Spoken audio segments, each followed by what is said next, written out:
Gold trusted gold buyers మీరు తాకట్టు పెట్టిన బంగారాన్ని విడిపించి నమస్కారం, వెల్కమ్ టు ఐ డ్రీమ్ ధర్మ మార్గం విత్ విజిత కార్యక్రమానికి స్వాగతం. ప్రస్తుతం నాతో పాటు ఉన్నారు డాక్టర్ నిర్మలమ్మ గారు లక్కరాజు, సామాజిక ఆధ్యాత్మికవేత్త. అమ్మని పెద్దగా పరిచయం చేయాల్సిన అవసరమే లేదు, అమ్మ గురించి మీకు అందరికీ తెలుసు. మనం ఆల్రెడీ అమ్మతో ఎన్నో ఎపిసోడ్లు మాట్లాడుకోవడం జరిగింది. అమ్మ నమస్తే. నమస్తే అమ్మ, మీతో మాట్లాడే ముందు నేను ఫస్ట్ ఆడియన్స్కి ఒక విషయం చెప్పాలనుకుంటున్నా. మీరు నాతో ఆఫ్ స్క్రీన్లో మాట్లాడిన విషయాలను బట్టి నేను ముందు వాళ్ళకు ఒక విషయం చెప్పాలనుకుంటున్నా.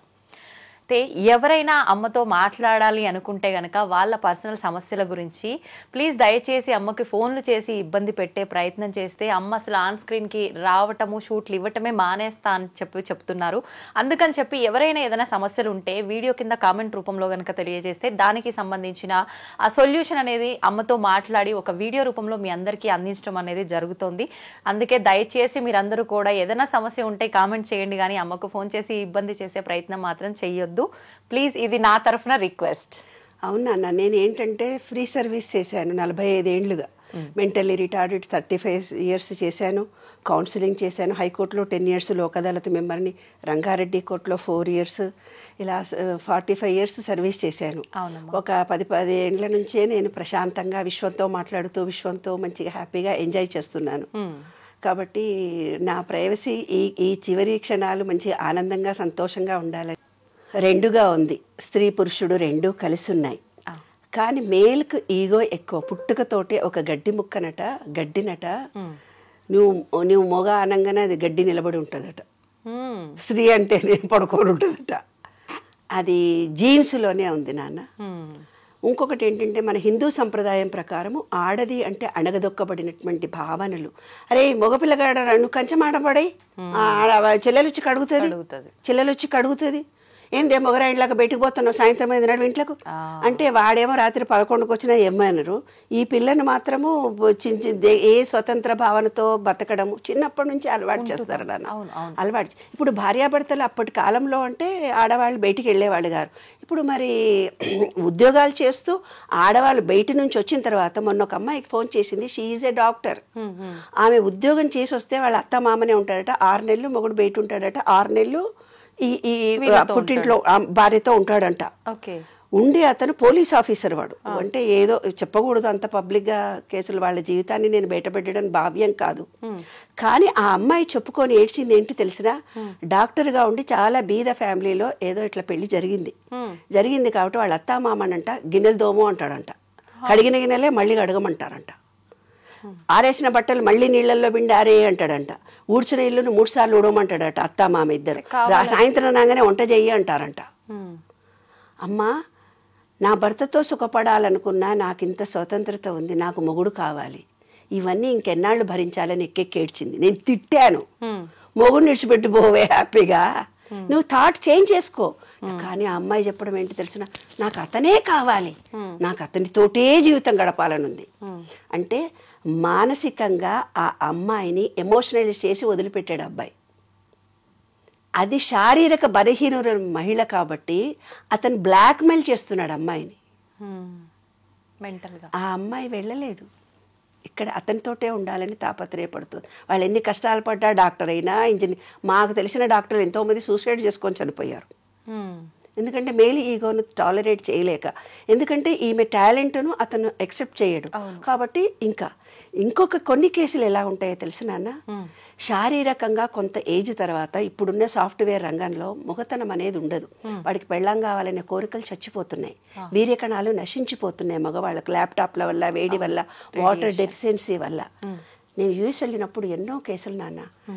ఆంటీ, నాకు మా ఆయన పక్కకు కూడా రావటం లేదు, చెయ్యి కూడా వేయటం లేదు, కనీసం మాట్లాడుకొని మేము ఎన్నేళ్ళు అవుతుందో మా అమ్మ నాన్న కూడా చెప్పుకోలేని విషయం మీతో చెప్పుకుంటున్నానమ్మా అని. అప్పుడేం చేస్తాడు తెలిసినా, వాడి బలహీనత కోసం దీని మీద డామినేషన్ తిడుతూ ఉంటాడు, ప్రతి విషయానికి తిడుతుంటాడు. నీకు ఈ పని చేయడం రాదంటాడు, ఉద్యోగం చేస్తూ కూడా బయటికి ఎంతసేపు పోయినామంటే ఏదో ఒక రీజన్ పెట్టి హ్యారాస్ చేస్తూ, అంటే మేల్ ఈగో తనలో ఉన్న న్యూనతాభావాన్ని కప్పిపుచ్చుకోవడానికి ఈమె మీద డామినేషన్ చేసి మానసికంగా హింసిస్తున్నారు అమ్మాయిలని. కొంతమంది అమ్మాయిలు నాకు ఫోన్ చేసి, ఆఫీస్లో మా బాస్ మేమేమీ అనలేము, చెయ్యి తగులుతా అంటాడు, కాలు తగులుతా అంటాడు, ఇంకేదో అంటాడు. ఆఫీసులో ఉద్యోగం చేసే ఆడవాళ్ళము ఎంత పోరాటం చేస్తున్నామో తెలుసా అమ్మ, మీతో చెప్పుకుంటాం, ఎవరితో చెప్పుకుంటాము? ఈ లోకం అంటుంది మంచిగా తయారై హ్యాండ్ బ్యాగ్ వేసుకొని పోయింది అనుకుంటారు, కానీ మా గుండెలో బాధ మేము ఎవరికి చెప్పుకోవాలి? 10 రూపాయలు ఖర్చు పెట్టాలంటే మగుడు నీవు ఉద్యోగం చేస్తున్నావని ఇష్టం వచ్చినట్టు ఖర్చు పెట్టుకున్నావులే అంటాడు. అవును అమ్మా, ఎంత అయినా సరే అతనికి ఏం పని చేత కాదు, వంట చేయడం చేత కాదు. ఎందుకు మరి ఇద్దరు ఉద్యోగాలు చేసుకొచ్చుకున్నప్పుడు అయ్యో పాప నా భార్య అలసిపోయిందని ఏ టీవీలో కూడా చూపించరు. ఎందుకే చూపించారు? అదేంటి మొగాడు పని చేస్తున్నాడా, అబ్బాయి నీ ఆయనతో పని ఉద్యోగం చేసే ఆడవాళ్ళు కూడా ఇలాగే అంటున్నారు నాన్న. నాకు విచిత్రంగా అనిపిస్తుంది. మేల్ అయితే ఏముంది, ఫీమేల్ అయితే ఏముంది? గిన్నెలు దోమితే తప్పేమి, ఇల్లు ఉడిస్తే తప్పేంటిది? తన భార్యకు, తన కుటుంబానికి, తన పిల్లలకే కదా చేసేది. మరి ఈమె కూడా ఉద్యోగం చేస్తోంది కదా. ఇల్లు ఉడ్చుకుంటే తప్పేమొచ్చింది, గిన్నెలు తోమితే తప్పేమొచ్చింది? ఇంట్లో ఏ విషయాన్ని స్వీయ నిర్ణయ శక్తి మగవాళ్ళకి లేనే లేదు. మళ్ళీ ప్రతిదీ స్త్రీనే ఆలోచించాలి. కానీ ఈమె చులకన భావానికి లోన్ కావాలి. మాకు తెలిసిన ఒక ఫ్యామిలీలో నాన్న, అత్తగారు అందరు వస్తారు, కూర్చుంటారు, ఉయ్యాల వాళ్ళందరూ పెక్కాడుకుంటూ కూర్చుంటారు మంచిగా. ఈమె వంట చేసి చేత కాకుండా అన్నీ చేసి ఉతురికొస్తే, ఏ వంట చేసినావు, ఇందులో పప్పు లేదు, ఉప్పు లేదు. అందరు ఎదుగు కళ్ళ నీళ్ళు పెట్టుకొని ఏడ్చేటట్టుగా. అందరు ఎదురుగా ఏడవదు కదా. మనసులో ఏమనుకుంటుంది, 40-50 ఏళ్ళు కాపురాలు చేసి వియాల ఎదురు కూడా నేను అవమానాల పాలవుతున్నానని ఆమె హృదయము ఎంత బాధపడి ఉండాలి నాన్న. కన్నీళ్లతో చెప్పుకోలేని అంశాలు ఇవన్నీ. మన విశ్వ నియమాలతో నేను రీసెర్చ్ చేసి చూసినప్పుడు నాకు అర్థమైంది ఒకటే. ఒక వ్యక్తి దారిలో పోతూ ఉన్నాడంట. పోతూ ఉంటే ఒక డైమండ్ దొరికింది, ఏదో రాయి లాంటిది ఒకటి దొరికింది. దొరికితే అది ఏమిడదో అని చెప్పేసి చెత్తకాయలు అమ్ముకునేవాడు ఉంటాడు కదా, ఆయన దగ్గరికి పోయి ఇదో ఈ రాయి దొరికింది, ఇదేమన్నా తీసుకుంటా ఉంటే, 10 రూపాయలు ఇస్తా పో అన్నాడంట. 10 రూపాయలైనా అని వద్దు అనుకొని ఏం చేసిండట, కొంచెం ఎక్కువ ఇస్తే బాగుండు కదా, నాకు ఇవాళ అన్నం గిన్నె వండుకునే పైసలు కావాలనుకొని ఒక కోమట ఆయనకు అమ్మాడంట. ఆ కోమట ఆయన దాన్ని తీసుకుపోయి ఒక మార్వాడి షాప్ ఆయనకు చూపించిండట. మార్వాడి షాప్ చూపిస్తే 500 కోట్లో ఎంతనో ఇస్తానన్నాడట. 5 కోట్లో ఏమో ఇస్తానన్నాడు. అబ్బో ఇదేదో బాగానే ఉంది, వీడేదో నిన్ను మోసం చేస్తున్నాడని బంగారం షాప్ ఆయన దగ్గరికి, డైమండ్ చేసే ఆయన దగ్గర తీసుకెళ్ళాడట. ఆ డైమండ్ చేసే మార్వాడికి అమ్మాడంట వీడు. మార్వాడి వాడి దగ్గర 5 కోట్లు తీసుకొని వీడు అమ్మేసిన తర్వాత వాడేం చేసిందంటే డైమండ్ వాడి దగ్గరికి వెళ్ళాడంట. ఆ రాయిని తీసుకొని డైమండ్ వాడు 500 కోట్లు ఇచ్చాడంట. అంటే మహిళ అనేది కూడా ఒక డైమండ్ లాంటిది నాన్న. ఈ చెత్తబుట్ట లాంటి వాడు సమాజం, అత్తలు, కోడళ్ళు, పక్కన ఉండేవాళ్ళు, ఆఫీసులో ఉండేవాళ్ళు 5 రూపాయల విలువ ఇచ్చే మాట్లాడతారు నాన్న. ఇంకొకడు ఎవరైతే అతను మార్వాడి డైమండ్ అని తెలుసుకున్నాడో దానికి ఒక విలువ కట్టినట్టు అమ్మ అని నమస్తే పెట్టి ఒక స్త్రీ అంటే ఎంతో గొప్ప అని తను కూడా శారీరకంగా నాలా అలసిపోతుంది, ఆమెను ప్రేమించాలి, గౌరవించాలి, ఆమెకు నేను సహాయం చేయాలి అని ఆలోచన విధానం పెంచుకోవాలి తల్లి. ఒక సినిమాకి తీసుకెళ్ళి మహిళా దినోత్సవం కాబట్టి నేను ఒక్కటే ఒక మాట అడుగుతాను నాన్న. నేను ఇలా ఫ్రాంక్గా అడుగుతానని కొంతమంది నన్ను మీటింగ్ కూడా పిలవరు. ఎందుకంటే ఫ్రాంక్గా మగవాళ్ళందరి దగ్గరికి వచ్చి నేను మీటింగ్లో ఒకటి, ఏనాడైనా నీ భార్య ఏం కూర ఇష్టమో మీకు తెలుసా అండి అని అడుగుతా. మేము అడగలేదండి, నాకేం కూర కావాలో చేయమంటాను కానీ ఆమెకి ఏమి ఇష్టమో నాకు. పోనీ మీ పుట్టింటికో అత్తగారింటికో నీకు ఇష్టమైన ప్రదేశానికి నేను తీసుకెళ్తానమ్మా అని మీరు ఎన్నడన్నా పురుషులు ఎవరన్నా స్త్రీని అడిగారండి అంటాను. మేము అడగలేదు. మాకు కావాల్సిన చోటుకే నా పిల్లని తీసుకొని పోతాం. ఇదమ్మా మహిళ అంటే. మనం ఎంతో ఎత్తుకు ఎదిగాము, ప్రపంచాన్ని సాధిస్తున్నాము, కానీ మన విలువ గౌరవము తెలుసుకునే మనుషులు ఈ విశ్వంలో ఉంటారు. అప్పుడే ఈ జనరేషన్లో మార్పులు కలుగుతాయి. నీవు ప్రేమ ఇస్తే ప్రేమ వస్తుంది.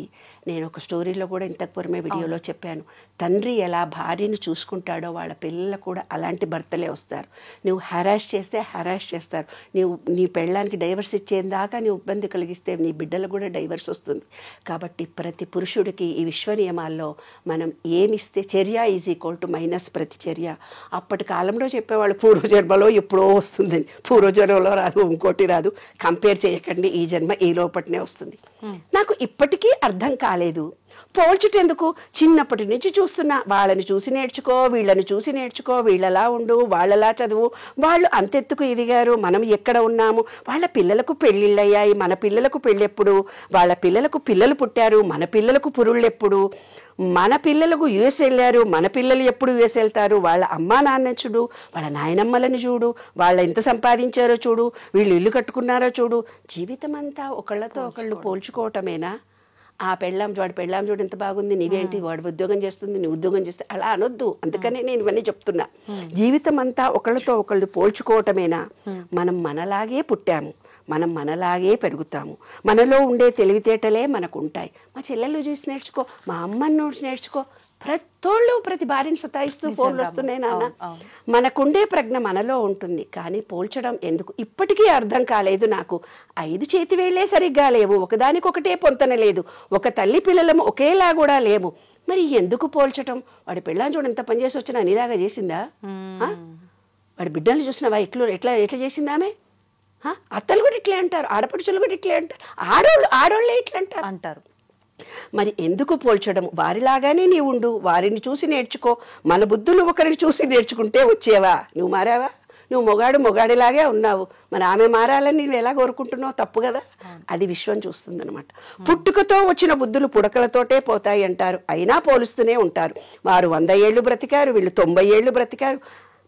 మనది రాసుకొనే పుట్టాము. మనం ఎన్నాళ్ళు ఉండాలో ఇంతవరకు మనమే, అంతవరకే మనం ఉంటాము.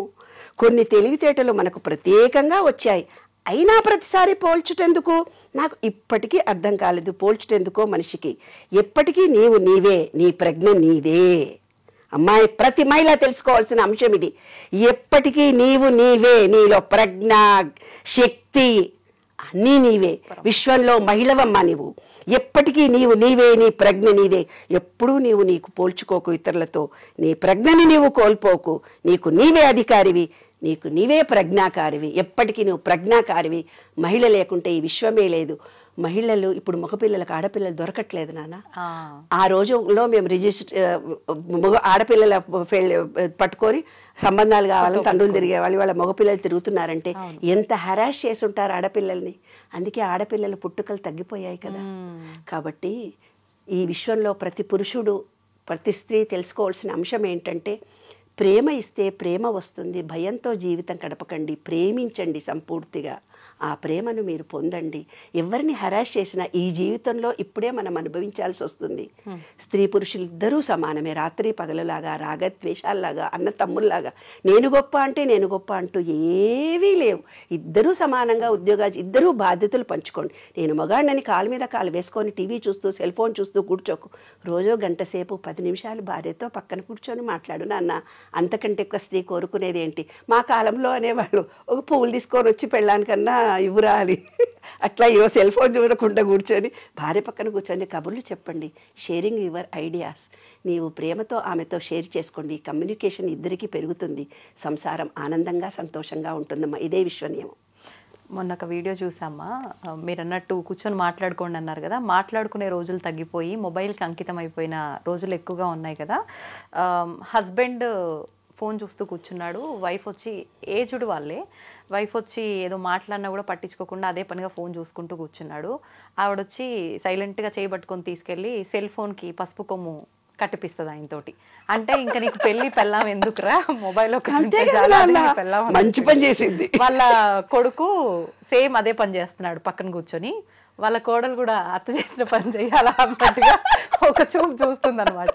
అంటే మీరు చెప్పినట్టుగా నిజంగా మాట్లాడుకునే రోజులు పోయి మొబైల్కి ఒకటి అంకితం అనే కాదు, టైం ఉన్నా కూడా మొబైల్ చూడకపోయినా ఏం చూడకపోయినా కూడా ఒకరితో ఒకరు మాట్లాడుకునే ఈ సంబంధం అనేది చాలా తక్కువైపోయిందమ్మా నిజంగా. మనసులో ఒక స్త్రీ కోరుకునేది ఏంటి తెలిసిన, మనసులో తన కొంత ఫీలింగ్ కలుగుతుంది. ఆ ఫీలింగ్ని షేర్ చేసుకోవాలి. అప్పుడే మహిళ ఆరోగ్యంగా ఉంటుంది, ఆనందంగా ఉంటుంది, సంతోషంగా ఉంటుంది. పురుషుడు ఎప్పుడైతే ఆ స్త్రీతో మాట్లాడాడో, ఇంట్లో వచ్చే చాకలోళ్ళకి చెప్పుకుంటారు తెలుసా, ఇంట్లో వచ్చే పని మనుషులకు చెప్పుకుంటారు తెప్పున. అందుకే ఇల్లీగల్ కాంటాక్ట్స్, ఎవరైనా పురుషుడు హ్యాపీగా అనగానే వాళ్ళకు లొంగిపోయి ఇల్లీగల్ జరుగుతున్నాయి కూడా ఇందువల్లనే జరుగుతున్నాయి. తన భర్త ఏదైతే తన భార్యను ఓపెన్గా కమ్యూనికేట్ చేయలేకపోతున్నాడో, కమ్యూనికేషన్తో తన బాధను తెలుసుకొని, ఏముంది నాన్న సరదాగా అలసిపోయావా అంటే చాలా ఒక మాట కరిగిపోతుందే మహిళ, ఎంత బాగా వండావే, ఏంటి ఇందులో ఉప్పు వేయలేదు అనగానే కోపం వస్తుంది. అరే ఎంతో కష్టపడి చేసావు కదా అని తను ఉప్పు వేసి వేసుకోవాలి. ఆమె తింటప్పుడు అనాలి, ఏంటండి ఇందులో ఉప్పు లేదు, మీరు నన్ను అడగలేదు అంటే. ఆ ప్రేమ అమోఘంగా ఉంటుంది. అసలు అది దాంపత్యం. అదమ్మా దాంపత్యం మాట్లాడకపోతే చాలు. ఎస్, విమర్శించి మాట్లాడినప్పుడు హృదయం దెబ్బతింటుందమ్మా మహిళకి. ఆ కన్నీళ్లు వంశం పురుషులకు తగులుతుంది తల్లి. ఏ పురుషుడైనా 7 తరాలు వాళ్ళ పిల్లలు మనమలు ఆడతరం ఏదైతే సుఖపడటం లేదో ఇవాళ, అవన్నిటికీ కారణం ఒక మహిళకు కన్నీళ్లతో బాధ పెట్టడం, మనసును కష్టపెట్టడం, శారీరకంగా హింసించడం. ఏమ్మా, శరీరము మనసు మాటతో ఇబ్బంది కలిగిస్తే శరీరంతో చేసిన పాపం శరీరము, మాటతో చేసిన పాపం మాట. అనుభవించాల్సిందే. ఈ విశ్వ నియమాల్లో ఒకటి నాన్న. ఎన్నో చూస్తున్నాం అమ్మ ఈ రోజుల్లో. ఏ పని చేయకుండా కాళ్ళు చేతులు అన్నీ కరెక్ట్గా ఉండి ఇంట్లో ఉండి భార్య సంపాదించుకొస్తే తిని కూర్చుంటూ కూడా భార్యని కొట్టి ఇబ్బంది పెట్టే మగవాళ్ళు కూడా చాలా మంది ఉన్నారంటే మహిళల పరిస్థితి అసలు ఏంటి అని. నాకు కొత్తగా అమ్మాయి వచ్చింది, పనమ్మాయి వచ్చింది. పనమ్మాయి చాలా చిన్నగా ఉంది అమ్మాయి. ఏంటే ఎంతమంది పిల్లలు అన్నా, 5 అమ్మా అంది. రియల్లీ నేను ఆశ్చర్యపోయినా. ఏంటే మరి 5 పిల్లలు, మీ ఆయన నువ్వు ఏం చేస్తాడే మీ ఆయన అంటే, ఏం పని చేయడమ్మా, తాగి కూర్చుంటాడు చెట్ల కింద. మరి 5 పిల్లల్ని నీవు ఎలా తప్పదు కదమ్మా, యేసు ప్రభువు నాకు ఇచ్చాడు, నేను ఆ ప్రభువు ఇచ్చిన జ్ఞానాన్ని నేనే భరిస్తున్నాను అంటోంది. చూసావా నాన్న, ఆ మొగుడు ఏం చేశాడంటే నాకు దారిలో కనిపించి నేను ఏదో బ్యాగులు మోసుకొని పోతుంటే, బాబు వస్తావా నువ్వు తీసుకొని మా ఇంటి దాకా అని అన్నాను. ఎవరో అతను తెలియదు నాకు, తెలియక ఆ బ్యాగులు ఇచ్చాను. అతను మోసుకొని వస్తూ కొంచెం దూరం పోయి కింద పెడుతున్నాడు, కింద పెట్టి మళ్ళీ ఎత్తుకుంటున్నాడు ఆ బ్యాగులను. అదే ఆ అమ్మాయి 5 ఇళ్లలో ఇంట్లో పనిచేసి వచ్చి ఎంత పని చేస్తోంది. ఈ విధవ తాగి తన శరీరాన్ని పాడు చేసుకొని 2 బ్యాగులు కూడా అక్కడి నుంచి ఇక్కడ దాకా ఎక్కువ దూరం కూడా కాదు, కొంచెం దూరం వచ్చి కింద పెట్టాడు. నా చేతులు లాగుతున్నాయా, సారీ బెటా అన్నాను నేను. అంటే అవునమ్మా అంటున్నాడు. అంటే గుండ్రాయి ఏమన్నా మా భర్త అని చెప్పినాక, అదేంటి గుండ్రాయిలా బాగానే ఉన్నాడు కదే, బ్యాగులు కూడా మైలే, అంతే అమ్మ తాగి చచ్చిపోతున్నాడు అని చెప్తా. అట్లా ఊర్లలో కూడా నాన్న సంసారాలు విచ్ఛిన్నం కావడానికి ఈ డ్రింక్సే కారణం. ఏంటంటే అప్పుడు మగవాళ్ళు ఒక్కళ్ళే తాగేవాళ్ళు, ఇప్పుడు ఆడవాళ్ళు కూడా తాగుతున్నారు. మగ మొత్తం తాగేసరికి ఏమవుతుంది, పిల్లల పోషణ రక్షణ కరువైపోతుంది. కాబట్టి ప్రతి వాళ్ళు కూడా భార్యలను ప్రేమించండి. డ్రింక్స్ కానీ వేరే అలవాట్లకు లోను కాకుండా కుటుంబం అనేది మన భారతీయ సంస్కృతిలో ఎంతో గొప్పది. ఈ కుటుంబ వ్యవస్థ అనేది చాలా గొప్పది. ఈ కుటుంబాలు చిన్నాభిన్నం కాకుండా ఉండడానికి మీ వీర్య కణాలు స్త్రీ లక్షణాలు, పురుషుడికి పురుష లక్షణాలు. నీరు ఎక్కువ తాగండి. నీరు ఎక్కువైతే తాగుతారో వాళ్ళకి భార్యాభర్తల అనుబంధాలు ప్రేమలు పెరుగుతాయి, రిలేషన్షిప్ పెరుగుతుంది. కాబట్టి వాటర్తో అనుబంధాన్ని పెంచుకోండి. విశ్వ నియమాల్లో అదొకటి. స్వాదిష్టాన చక్రం వీక్గా ఉంటే సంసారాలు చిన్నాభిన్నం అవుతాయి. ఆ స్వాదిష్టాన చక్రము అంటే నీరు తాగాలి కరెక్ట్గా. 72% వాటర్ మన బాడీలో లేకుండా డీహైడ్రేషన్ కలిగినప్పుడే రిలేషన్షిప్స్, మొగడికి వీర్యం ఉండదు, మగపిల్లలకి, ఆడవాళ్ళకు కూడా ఆడతనం ఉండదు. కాబట్టి అన్యోన్యత ఉండాలంటే నీటితో అనుబంధము. చక్కగా స్విమ్మింగ్ పూల్లో కూడా కాసేపు ఉండండి, నీళ్లతో 2 పూటలా చక్కగా స్నానాలు చేయండి. సఫిషియెంట్గా మీరు మీ పిల్లలు తగినంత నీరు తాగండి. నీరు అనేది అనుబంధము, రిలేషన్షిప్. అదే విశ్వరూప దాంట్లో చూపిస్తారు చూడన్నాను. విష్ణువు పడుకొని ఉంటాడు, లక్ష్మీదేవి కూర్చొని ఉంటుంది. విష్ణువు అంటే గాలి, లక్ష్మి అంటే నీరు. ఇప్పుడు ఏదో చూపించేసి అమ్మగాయన పడుకొని ఉంటాడు, ఆమె కాళ్ళు వస్తుంది, అదంతా ఉత్తుగా ఇమేజ్ చేసుకున్నటువంటి అంశాలు. నీరు అనేది మెయిన్, అదే లక్ష్మీదేవి, అదే రిలేషన్షిప్స్. అంటే నీటిలో నీటి ఆవిరి, గాలిలో నీటి ఆవిరి ఆవిడ. కాబట్టి చక్కటి గాలిని పీల్చుకోండి, ప్రకృతిని ప్రేమించండి. మిమ్మల్ని ప్రతి మహిళకు నేను చెప్పేది అదే నాన్న. మన శరీరంలో 36,000 కండరాలు, నరాలు. మీరు ఒక థాట్ ఫీలింగ్ రిలీజ్ చేయగానే అవి చాలా బాధపడతాయి. వాటన్నిటిని కూడా ప్రేమించాలి. కాబట్టి మన కండరాలను, నరాలను ప్రేమించుకోండి. తప్పనిసరిగా బ్లడ్ టెస్టులు చేయించుకోండి. కావినంత సూర్యరశ్మి కిరణాలు తగిలేటట్టుగా ఉండండి. భూమిలో చెప్పులు లేకుండా భూమిలో ఉండండి. ఈ ప్రకృతిని ప్రేమించండి, ప్రేమను పొందుతారు. శాంతిగా ఉండండి. కుటుంబాలు ఆనందంగా సంతోషంగా ఉండాలని మనస్ఫూర్తిగా కోరుతూ మీ శరీరాన్ని మీరు ముందు ప్రేమించుకోండి. మిమ్మల్ని మీరు పురుషుడు కానీ స్త్రీ కానీ తనని తాను ప్రేమించుకోవడం ఎప్పుడైతే తెలుస్తుందో ఎదుటి మనిషికి ప్రేమ అందించడం తెలుస్తుంది. ఎదుటి మనిషికి ప్రేమ ఎప్పుడైతే నీవు అందిస్తావో ఈ విశ్వం మొత్తం నిన్ను ప్రేమిస్తారు నాన్న, అప్రిసియేషన్ చేస్తారు. అదే విశ్వసూత్రం. సూపర్ అమ్మ. ఒక చిన్న మెసేజ్ ఇవ్వాలి అని అంటే మహిళా దినోత్సవం సందర్భంగా ఏమిస్తారమ్మా సమాజానికి? స్త్రీ హృదయం వెన్నలాంటిది, కరిగిపోతుంది ద్రవంలా. స్త్రీ ఉదయం పాషాణంలా ఉంటుంది. కఠినంగా నువ్వు మాట్లాడితే గుప్పిడి మూసిందంతేలేమ్మా. ఆ సముద్రం అక్కడ ఒక మహిళ హృదయము గుండె బద్దలైంది, అక్కడ సునామీ వచ్చింది అని రాశారు.